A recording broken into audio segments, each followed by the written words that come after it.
Good evening and welcome to Alan's Italy. This week, a couple of people that I know who watch the show regularly told me that they wanted to know why there were so few live broadcasts coming out. And I thought I would, spend a couple of minutes discussing that whole concept with you before we started the show for tonight. Um, I've gotten down to my last few shows that I've developed in a semi state that then I, refined for the live broadcasts for a couple of reasons. One is that this tremendous treasure trove of photos that Laura and I have is not infinite. And, sometimes I come up with a new idea which doesn't necessarily rely on new photos. So I take old photos and refashion it into a show that I haven't really, touched on yet. But I haven't really had the time because I've been involved in a couple of things that have taken a lot of my time. One of which is my job of teaching that I've gone back to. Another is that I'm in the middle of writing a book. So I haven't had really the time to spend on the show as much as I used to when I first started broadcasting. But I do have about three left. Tonight is the 90th show, and I think I could, get up to around 92, and then we go away to Italy. And during that trip to Italy, I'm kind of counting on coming up with a bunch of new stuff. I'm not sure exactly how many, because before you leave, I have a lot of ideas. I make a list of all the ideas I have, and I have about, I would say, 12 to 15 ideas that usually then develop into close to about 20 or more shows over the time we're there. Because once we're there, a lot of things start to happen. We start to get new people to interview and new ideas as we go along. So my objective on this trip is to come home with enough shows to go back to a twice a month format for the next year. And then we, of course, we'll be going again, hopefully. So that's the idea. So we're going to do one show in April. That's the show tonight, live broadcast. And then another show in May. And then we're off on our trip, but we're not going to be able to develop those pictures because we have to go through the editing process and so on and sorting them out. So again, we won't be able to do an actual live broadcast probably until July. So I have enough to get through June into July, and then hopefully a whole new batch of shows. And those shows are going to be based on where we're going to be traveling on our next trip. And we're going to be starting in a really wonderful area that I broadcast on show number 10, which was over 2 years ago, believe it or not, Cinque Terre, which is an area on the southern portion of the Italian Riviera that the five towns are actually built right into the mountains, and they're quite amazing little towns. And we're staying in one of those towns and visiting the other ones. And I hope to be able to develop quite a few shows from that. I have an interview with the hotel owner where we're staying. Perhaps we'll get some more, cooking things. Who knows? It's really hard to tell. Then we go off to Lydia's house in western Tuscany, where we're spending 4 days. And I've told Lydia to just take me to wonderful, beautiful little towns. And hopefully from that, we'll be able to put together a bunch of shows. We're then going into Florence. That's going to be a little difficult because I've pretty much done everything about Florence that I could possibly have ever thought about. But I have a couple of ideas that we can do. Plus, I hope to be going with Luca. Luca will be driving Laura and me into the hills of around Florence, where we'll be going to Medici Villas, which is a very, very interesting concept. And then Laura and I wind up the trip on Lake Como, where I have a couple of ideas. So hopefully all that together will come up to somewhere between 15 and 20 shows, which will be enough to sustain me for the next year. So that's the plan currently. And now I'd like to talk about tonight's show, which is show number 90. Whoops, excuse me, wrong thing. Should know by now, but one never knows. Italy Then and Now, and it's again one of those then and now shows where I focus on the 19th century photos of Italy, and then I go into the counterparts, hopefully the exact same picture, but 150 years later, and showing the differences. And I have found that to be fascinating, and I've done 3 previous shows on that, and this is going to be the 4th and final show. And it's called Italy Then and Now. I've done 2 shows on Florence. I did a show the last time on Tuscany Then and Now. And this is a show that will touch upon areas that I haven't touched upon yet, namely the southern portion of Italy, the Campania area, where I have some very interesting photos of Pompeii and Mount Vesuvius, and Naples and Rome and Venice and Bologna and Bergamo. So that's the show for tonight. So let's begin. And I start out with a really, really fascinating picture. I wanted to start with this because I was really fascinated by this picture. It is a picture of a lot of people just kind of out, picnicking on the slopes of Mount Vesuvius, which is in the process of erupting in the background, which I found really amazing. It's not the right time to start picnicking on the slopes of Mount Vesuvius when a volcano is erupting. Now, Mount Vesuvius erupts every so often. It's an active volcano, and it erupted for the very last time in 1944. But prior to that, and I was trying to date this photograph because we know that photography began sometime in Italy around the 1850s or 1860s. And most of the pictures that I've been showing to you on the show have been photos from either the very late 19th century or very, very early 20th century. And I was trying to date this by going into the history books and trying to find the eruption of Mount Vesuvius around that time. And I was unable to, because Mount Vesuvius erupted in 1868, 1872, which is when most of the photographs that I've shown you were taken, and then 1906 and 1926. And you look at the photo and you try to get a feeling by the way the people are dressed or by anything in the photo that might give it away as to when the year might be, and I haven't been able to find anything really.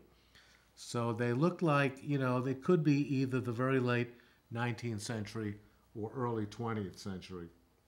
But when Mount Vesuvius erupted, of course, which was in the year 79 AD, which was the most famous of the eruptions, which covered Pompeii in volcanic ash, there were 20,000 people living in Pompeii at the time, and the town itself was buried from the time it erupted in 79 AD for 1,500 years, a little over 1,500 years, until it was rediscovered in the year 1599. One of the eyewitnesses of the eruption is a fellow by the name of Pliny the Younger, and there's a Pliny the Older who's his uncle. Pliny the Older was a Roman admiral in their navy at the time, and saw the eruption and went to save people. And Pliny the Younger did not want to get on the boat, so he was watching it from a distance. And Pliny the Older actually died because he became infected with the volcanic ash. But Pliny the Younger, who became a poet and a historian in ancient Rome, 25 years later, wrote his eyewitness account of the eruption. 16,000 people died in the eruption. There had been an earthquake in the year 62 AD, and then, of course, 17 years later, the eruption took place. On August 24th, 79 AD at 1 p.m. in the afternoon, the area that was affected was an area of with a 20-mile radius. The temperatures In the town of Pompeii at that time were 120 degrees Celsius. It was really a catastrophic event that kept Pompeii buried, as I indicated, for 1,600 years. Pompeii was founded in either the 6th or the 7th century BC, and it was considered a resort for wealthy Romans that would travel down from some of the larger cities in Italy at the time, namely Rome. And let's look at a couple of pictures that I have. That's the picture that I came across that I cannot actually date. This is a modern picture of Vesuvius, obviously when it's in its dormant state. And this is another photograph of Vesuvius erupting. And again, you know, impossible to date. But this picture is taken from the town of Sorrento. Now, how do I know that? I know that because Laura took a similar photograph from almost the exact same vantage point, which I'll show you in a minute. Now, we were in a slightly different location because we were up on the bluffs of Sorrento. Sorrento is a town that is kind of, you know, it's right on the Bay of Naples, but there are very, very high cliffs, and that's where all the hotels are. That's where we took our photo. So our photo is kind of at an angle looking down. But this is a photograph that was taken from the very base of the cliff at Sorrento, with some of the people there in the foreground, as you could see, looking at the eruption of Mount Vesuvius in the distance. And you could see that this is the photo that Laura took in the year 2006 that she eventually made into a painting that we just love. We call that painting Sorrentine Sunset, because that's what's, you know, going on here. It's about, this was in April of 2006, and Laura snapped this photograph as the sun was going down. This is in late April. And, you know, again, if you look at the photo taken in the 19th century, it's from a slightly different angle. It's like this is from the ground level, and this photo was taken from much higher up. But there you see the comparison of the two photographs, very extraordinary, I think, of Mount Vesuvius in the distance, then and now, from the vantage point of Sorrento. This was really quite serendipitous that we happened to have a photograph that's so similar to the original. Okay, then we come to Pompeii. These are the ruins of Pompeii. Now, Pompeii was rediscovered in the year 1599 when Italian civil engineers were looking for a river, and it wound up that they discovered some of the columns sticking out. But it remained then fairly unexcavated, shall we say, for the next 200 years, about 150 years, when a broader rediscovery occurred in the year 1748. Now, they were always used to minor quaking and, of course, eruptions throughout. So, you know, and these things kept occurring, and the site was reopened right after 1748, but then it was closed and reopened and closed again for 100 years, sometime in the 18th century. It is now, of course, open all the time. In fact, it's open 7 days a week and gets 2.6 million visitors per year, making it one of the most popular tourist destinations in all of Italy. I've been there myself twice, once in 1998 in the month of February, and again in the year 2006. And this is a view of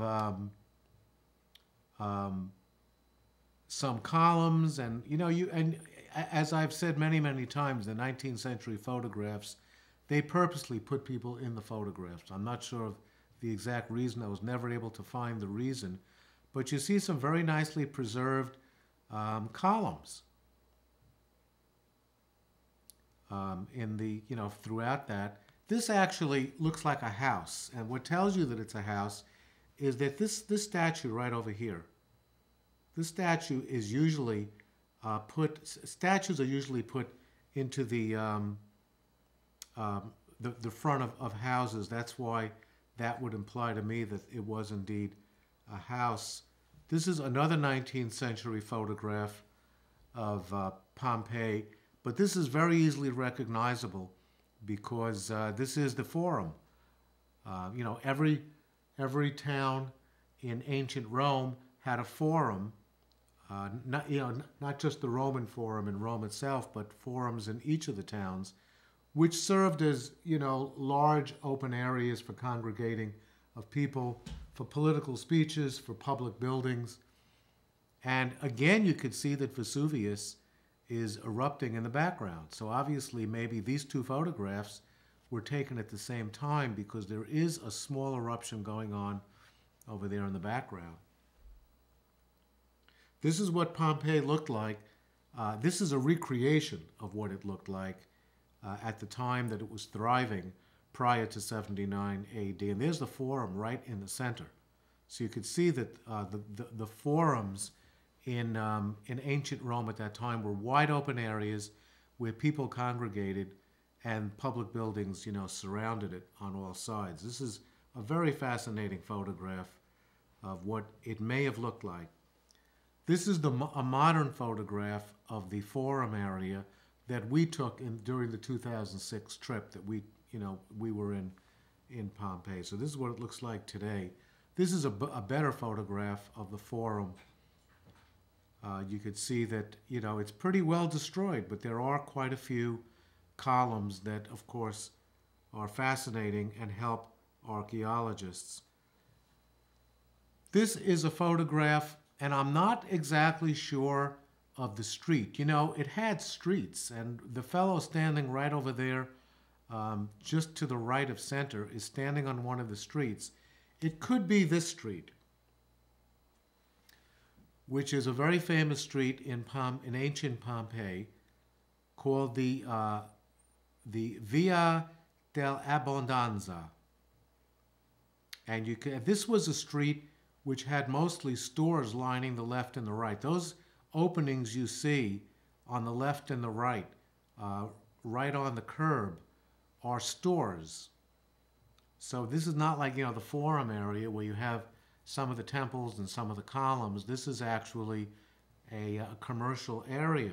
So I surmise that what we're looking at here could be the same street, but I'm not sure. It certainly doesn't look that way because you see columns all along the left and right would imply that there were most likely temples and private dwellings as opposed to this street, which would imply that they were private dwellings. But nonetheless, that's the best I could find from my collection and from what I could get from the internet.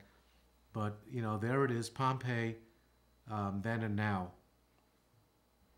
And of course, there's Pompeii, there's Vesuvius erupting in the background. This is a 19th century photograph of Sorrento. And it is the Bay of Naples. And this is what, Sorrento looked like then. And not much different, except probably there are much more modern hotels. This is what it looks like now, so you could see that it has changed somewhat. And I think I have a then and now of that. This is what the Bay of Naples looked like in the 19th century towards the area of Pompeii and what it looks like now. And then another one. Okay, now this I found extremely fascinating. This is a photograph of Rome taken in the 19th century. And this was dated, actually, to around, I believe, 1860 or 1870. And it's a fascinating picture of Rome in the distance with St. Peter's Cathedral, very, very prominent, just to the right of center. What was fascinating to me about this photograph was the exact same thing that was fascinating to me when I showed you this picture when we did Tuscany then and now. This is the Pisa Cathedral, and taken from the north of the cathedral. And you could see that the area in front of it has no structures at all. There was no buildup of a community, of a city. It was just basically the cathedral with nothing around it. And that's the same exact the conclusion I came to by looking at this photograph of the city of Rome with St. Peter's in the background, and there's no development around the city of Rome at this time. That's all pastures and farms and trees and so on, which is really quite amazing. And this is a close-up of what St. Peter's Cathedral looked like in the 1870s. One of the things that always strikes me about photographs of parts of Italy, especially areas that were intensely excavated, was the pile of rubble that you sometimes find in some of the photographs that you would never find nowadays, that everything has been cleaned up for the tourist industry. But right in the front of, right at the very bottom of that picture in the foreground is a pile of rubble that you would never see nowadays. And this, of course, is what St. Peter's Cathedral looks like now. And there is a then and now of St. Peter's Cathedral. This is what the Roman Forum looked like as a recreation. And it was a very, very beautiful city, as you could see. This is what the Forum looked like, with the Tabularium is the large building at the back of it with the statues all along the top. And right in the front, that arch is the Arch of Septimius Severus. But what I want you to focus on is this building right here. This is the Temple of Saturn, which served as a treasury back in ancient times. And that leads us to the next photograph, which is this photograph. This is what that same exact temple looked like in the 19th century. Once again, you could see that there's some kind of, excavating going on throughout. This is a photograph which was taken from the east looking west, right at the top of the Tabularium, looking down at the Roman Forum. And that's the Temple of Saturn right there, prominently on the left side of this particular photograph. And I tried to look for this particular one, and this wasn't it. That's a photo that we took from the very same vantage point, but looking a little more to the left towards the Arch of Septimius Severus. There's the Temple of Saturn off to the right. And this is a better photograph of the Temple of Saturn, but taken from a completely different angle. And that temple you see right in front of it is the Temple of Vespasian and Titus. And the Tabularium, from where we took this photograph, is actually off to the right. So this photograph was taken more from the opposite angle. And there's a close-up of it with all the columns. And there is, from completely different angles, unfortunately, the Temple of Saturn then and now. But, basically that's what it looked like. This photograph is the oldest photograph in this entire show tonight. This is a photograph that was taken in the very early 1860s. And it is of the Roman Forum looking towards the Tabularium, with the Arch of Septimius Severus over there on the right side, with the Temple of Pollux and Castor. That's the three-columned temple that you see over there on the left side, with the capital right on top of it. That's the Arch of Pollux and Castor. And again, what strikes me about this photograph is that, there are carts right there in the front, indicating that either an excavation is occurring, or perhaps those carts belong to the the photographer who was, taking the pictures here. But this is the oldest photograph I could find, perhaps of all of the ones that I've even shown you over the past several shows. And I'm looking for the same one, could not find it. See, this is taken from where the Colosseum is, looking towards the Tabularium. This photograph is taken from the opposite angle. In this case, the Temple of Pollux and Castor is right up here. See this? See these three columns right over here? This is the column of focus, which is right in the center, which sort of blocks this view of the of Pollux and Castor. But this is the art. This is the temple that we're looking at there, and that's the then and now. On the left, you could see the completely different angle that the temple was taken from. And that area off on the right side of the modern photograph is the Palatine Hill. That's the area where the Roman emperors had their residences at the time. This is my favorite photograph of the evening. This is a photograph taken in the 19th century of my favorite piazza in all of Rome.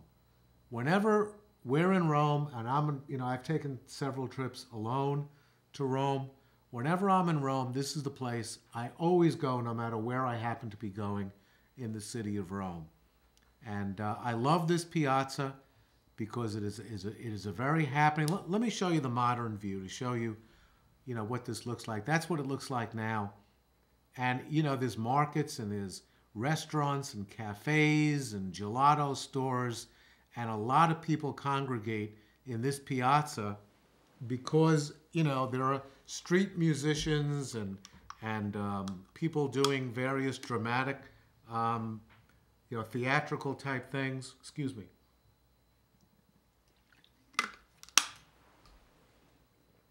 And this is where people go nowadays to enjoy an afternoon out. There's not much going on in terms of historical content, but if you want to go out in Rome to a place that's really happening, this is where you go. And that is almost the exact photo that you see here of the 19th century photos. And what's shocking is that, number one, no vehicles are allowed on the Piazza Navona nowadays because it would just plow down the tourists. But if you look very closely, you could, not even very closely, but there are just a multitude of horse-drawn vehicles all over in the foreground. And then if you watch it along the sides, there's some more, and it really is in disarray. Even the ground itself looks like it was not a paved ground. So this is a really fascinating picture, looking in the same direction as the Piazza Navona, which is slightly to the north. Let me picture the Piazza Navona for a moment. So this is, I believe, looking to the north, and the same photograph here. This is a nighttime photograph of the Piazza Navona. Obviously, and it's really beautiful. It doesn't even have, people throw things on the floor, but they really do a very good job of cleaning up this piazza. And there you see the photograph of the two photographs of the Piazza Navona then and now. The one on the left is obviously taken much closer up than the one that we took over there on the right. This is a photograph of the Temple of Hercules in the Piazza Bocca della Verità. And I've shown this in various shows I've done on Rome. There isn't much going on here in the photograph, but that's what the temple looked like in the 19th century, and it looks pretty much the same now. We didn't get the same angle. This photograph was taken from the other side of the Tiber River. Our photograph is taken from maybe 25 to 30 feet away from the temple, right on the Piazza della Bocca della Verità. But that's the exact same temple. Looked at it again from different angles, but looking almost exactly the same as it looked back then and now. This is a bridge known as the Pons Aemilia, which is an ancient Roman bridge. The name of the bridge has now changed to the Ponte Rotto, which means the rotted bridge. When people look at this bridge now, they see basically an ancient Roman bridge that is in very much disrepair. It's rotto, it's rotting. And what's interesting about this photograph is that there are squatters at the very base of the bridge. If you can see in the foreground, there's an umbrella. There's a little hut over there on the right side.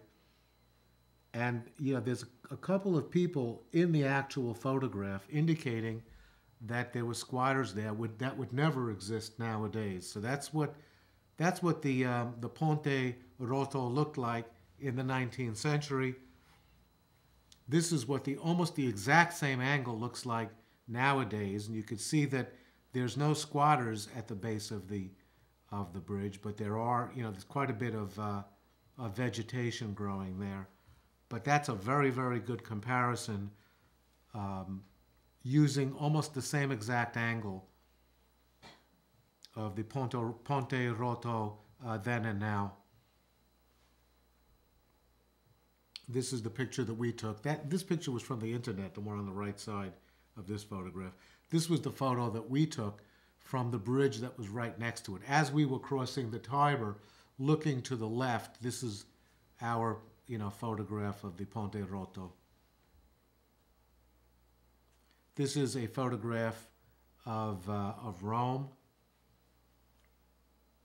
Oh, wait a minute. Let me look at. Oh, yes, that's a photograph of Rome, looking at the Tiber River in the distance, and the Ponte Roto is over there on the right side. You could see that in the distance. So this is a 19th century photograph of Rome. Doesn't look very much different than it does now. This is Bologna, which is a city that is located north of Florence. I would say if you get on the train to Bologna from Florence in about 45 minutes to an hour, you will be in Bologna. It's a really beautiful city. Bologna used to have 180 towers, but it now has much fewer than that. The two most famous are these that are right next to each other, and these go by the name of the Due Torri, which means in Italian, two towers. And these towers were built sometime between the 12th and 13th century, again by very wealthy people who were using these towers either for defensive purposes or offensive purposes, or simply to show off that they could build a taller tower than anybody else. This is a photograph that I took off the internet of the Due Torri. And there they are then and now, 19th century, different angle in the 20th century. This is Venice, of course, and that is the most famous bridge in Venice, perhaps in all of Italy, the Ponte Rialto.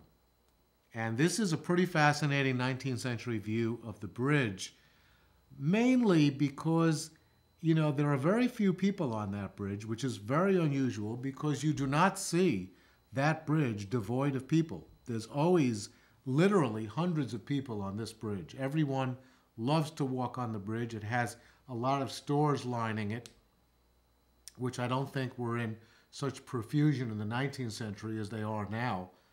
And the wharf on the right side is not very populated, and it doesn't seem like there's very much going on there at all compared to what it looks like now. I didn't show a picture of what the wharf looks like, but I do show you the 20th century view of the Ponte Rialto, and you can see that there's many, many more people on the bridge, as there always, are a lot of people.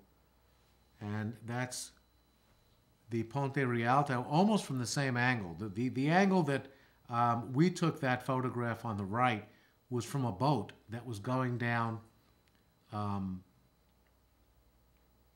Grand Canal. The photograph that was taken on the left side in the 19th century is a photograph that was taken right from the wharf on the side. So that's the difference between the vantage point of the two photographs. This is another of the famous bridges in Venice by the name of the Bridge of Sighs. This is the bridge that connects what used to be the old prison from the courts, and the people who were led across that bridge, that were kind of sighing because they were going to jail, so that was called the Bridge of Sighs. Almost the exact same photo in the 20th century gives us a very nice view of the Bridge of Sighs from the 19th century to 150 years later. Looks exactly the same. This is a photograph of a gondolier in the Grand Canal. It's actually in the lagoon, which is the area just off of the Piazza San Marco. But that's what a gondolier looks like. This is a commercial vehicle. So, you can see he's got some things piled up there.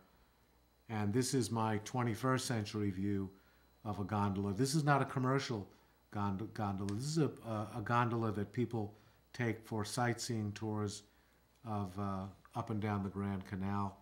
But there you go, the gondola from the 19th century and a gondola now. Pretty much the same. This is a view of the island in the Venetian lagoon, which houses the church of San Giorgio Maggiore. 19th century, looks exactly the same. And this is what it looks like from a much further away angle. It's beyond where those gondolas are and the lights and the docks off in the distance. But that's what that same exact island looks like then, now rather. So there's the 19th century and the 20th century, probably almost exactly the same, without too much variation. This is another view of 19th century Venice. But this is not looking at the same spot. This is looking back towards the Grand Canal itself. And that round, this church right here in the distance is my favorite church in Venice, the church of Santa Maria della Salute. And I don't have a now picture of that. Well, I do have a now picture. There it is. Taken from a different angle. This is much further back, but you could see it off in the distance. This is Verona. This is what the river that runs through Verona looks like. I was in Verona only once, I believe in the year 2007, I believe. And we did not snap a picture of the river. This is what the river looked like in the 19th century, and I just took it off the internet. This is what it looks like in the 20th century from a different angle, so it's not even the same. And I didn't give you a then and now because I couldn't line up the two photographs correctly. This is the very famous Roman arena, which is one of the most well-preserved Roman arenas in all of Italy. It was built in 30 AD, beyond the actual walls of the city of Verona. It has outstanding acoustics, as they later found out, and in the 1850s, it began to become used as for concerts. And when we were there in 2007, there was a Who concert, and there's the Who with the banner over there on the right side of the photograph, and the Who was appearing at this arena the next day, and we were leaving, and we couldn't go to the concert, obviously. But this is a wonderful photograph of the arena, what it looks like, what it looked like in the 19th century, and kind of what it looks like, now, then and now. This is a photograph of a boat. It looks like, right in the foreground there is some kind of wealthy guy being maybe taken around Lake Como. What we're looking at are the Alps behind Lake Como. Off to the left, that little town you see in the distance is the town of Bellagio. And that palazzo over there on the right is the Villa Melzi. Now, Laura and I have seen perhaps 5 or 6 villas along the lake, but the Villa Melzi is one we haven't seen yet, and that's on our radar screen for the trip that we'll be taking in May and June. So we hope to be bringing back more photographs. But this is a photograph of what Bellagio looks like now, and you can see that it's easy to figure out what Bellagio looks like. It's got mountains around it, and it's got that very distinguishing church steeple right there in the center, slightly off to the left. And that's what when I looked at this photograph and then looked back at the original, I could see that there's a church steeple in this picture as well. And, you know, it's very obvious, I think, especially since the Villa Melzi is over there on the right. Out of this photograph, this is the photograph that Laura took that I just love of the city of Bellagio with the Alps in the background. This was taken in late April, so you could see that there's still snow in the mountains.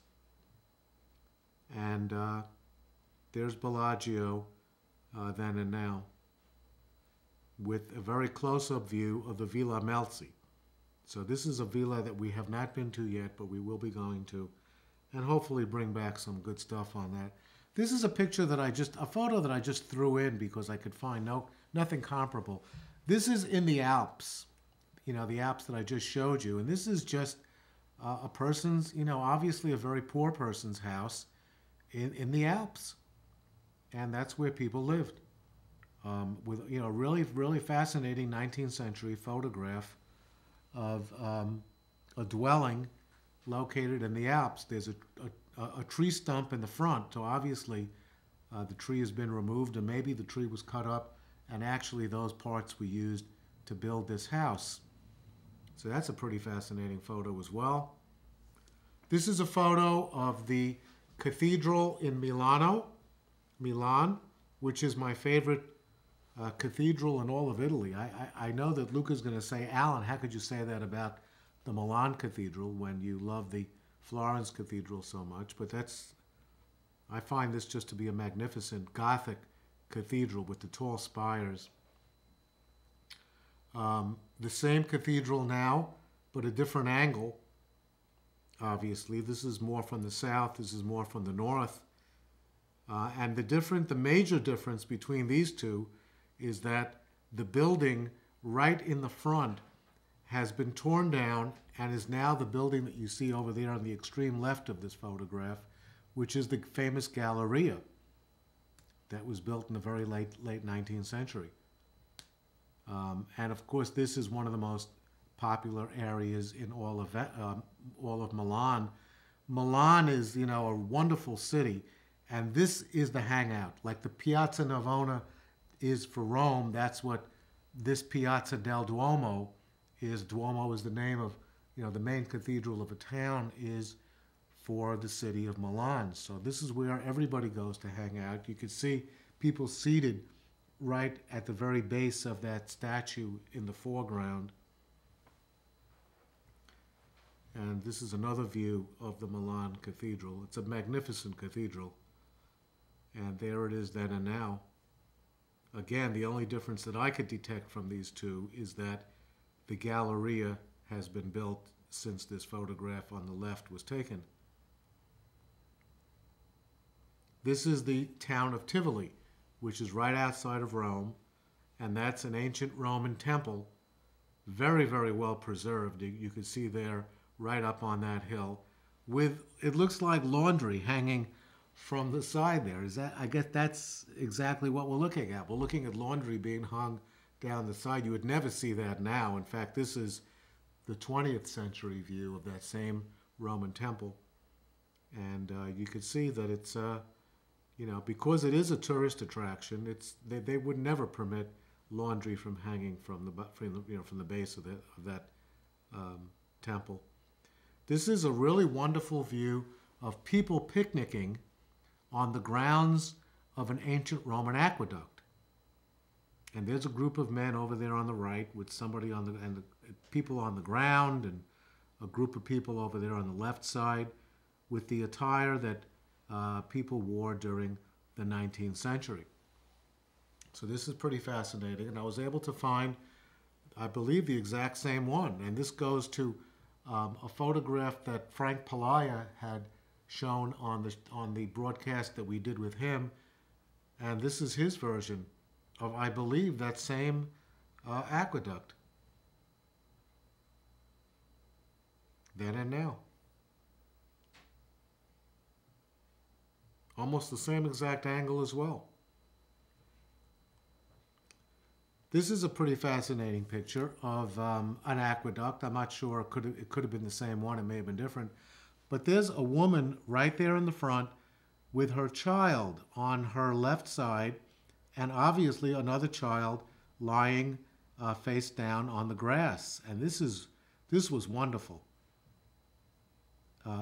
People used to just kind of go out for the day and lounge around on the grass at famous Roman monuments, which is pretty amazing. This is a waterfall known as the Cascata del Marmore, and this is a 19th century view of the Cascata Marmore, which is not a natural waterfall. This is a waterfall that was actually built by the Romans in the year 271 BC, and that's the Nera River that it empties into. It's a 54-foot waterfall, one of the tallest in all of Europe. This is what it looks like today, the 21st century. I couldn't line them up side by side because it just wasn't working out according to my ability to do that. This is the town of Perugia with the town hall. A very nice photograph of the town hall of Perugia. And this is the exact same photograph in the 20th century. We didn't take this. This was taken off the internet. And, there it is. From, again, a slightly different angle, but the same exact palazzo. This is the city of Bergamo during the 19th century. Bergamo is located to the east of Milan. We've been there once. This is what the 19th century photograph looked like, and this is almost the exact same photograph from the 20th century. Of course, you see the motorized vehicles there in the front, as you might expect to see. This is the cathedral in Siena, which is Tuscany, so it should have been part of the Tuscany show, I suppose, but I kind of ran out of room last time. But this is the cathedral of Siena. Again, look at the countryside, which is devoid of the large profusion of dwellings that now exist.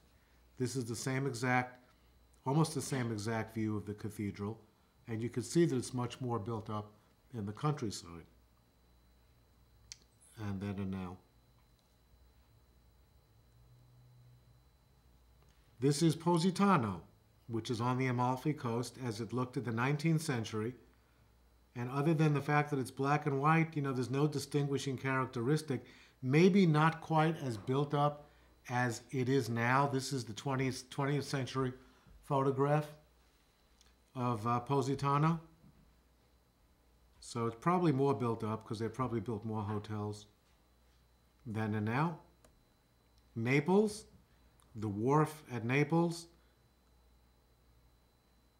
with the Bay of Naples over there on the right. And if you go across that Bay of Naples to the extreme right, you'll eventually come to Sorrento. There's a horse-drawn vehicle in the foreground. This is almost the same exact view of the wharf at Naples. And in this picture, you could actually see Mount Vesuvius in the background. So there it is. You could see Vesuvius actually in both photographs. This is the Appia Antica, which is an ancient Roman road that runs south out of Rome. And this is a wonderful picture of, again, a mother out with her two children in the 19th century. And this is the ancient Roman road.